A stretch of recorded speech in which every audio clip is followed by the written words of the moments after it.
మీరు ఇప్పుడు చూస్తుంది fountain, actually it's a customise fountain. Okay. ఎలా మనం డిజైన్ చేసుకున్నాం అంటే ఇక్కడ కూర్చొని ఫుడ్ తింటూ ఆ సౌండ్కి ఆ ఎంజాయ్మెంట్ మాకు ఉండాలి అని చెప్పి, pleasant and soothing sound. So రండి వెళ్దాం. చాలా ప్లెజెంట్ గా ఉందండి, అసలు బయట చాలా బాగుంది. థ్యాంక్ యూ అండి. హౌస్ అంతానేమో white and gold combo.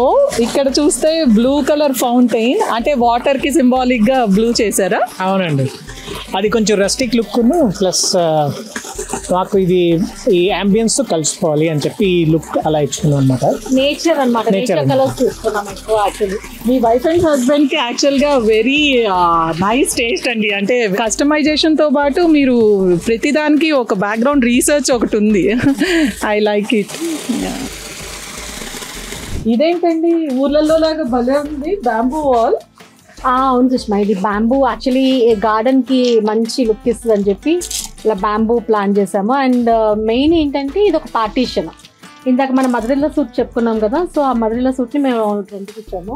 So అక్కడ టెనెంట్ కి కూడా ఒక సెపరేట్ గార్డెన్ ఏరియా కావాలి అని చెప్పి ఇలా పార్టీషన్ లో పెట్టామన్నమాట. So small part of back yard at side కూడా ఉంది అయితే, wooden wall back side. Nice అండి. ఈ స్టిక్స్ అన్ని చూస్తుంటే నాకు అచ్చం పల్లెటూరుకి వెళ్ళినట్టే ఉంది ఇక్కడ అంతా.